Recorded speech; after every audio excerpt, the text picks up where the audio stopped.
The end আর in the end একটা নির্দিষ্ট পার্থক্য রয়েছে, বুঝে নিন আজকে। অ্যাট দ্য এন্ড আমরা ব্যবহার করব নির্দিষ্ট সময় ঘটনার শেষ অংশে, যেমন at the end of the class the teacher gave homework.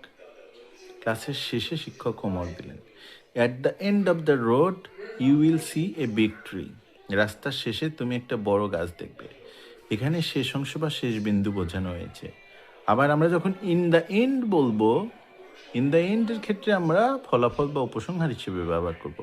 In the end they got married. শেষমেশ তারা বিয়ে করলো।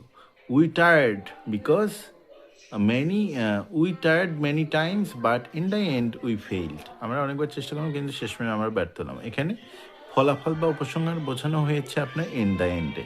সহজভাবে মনে রাখার কৌশল হচ্ছে অ্যাট দ্য এন্ড হচ্ছে কোনো ঘটনার শেষ অংশে, ইন দ্য এন্ড হচ্ছে কোনো ঘটনার ফলাফল হিসেবে। এইটা আমরা ইন দ্য এন্ড ব্যবহার করব। ধন্যবাদ।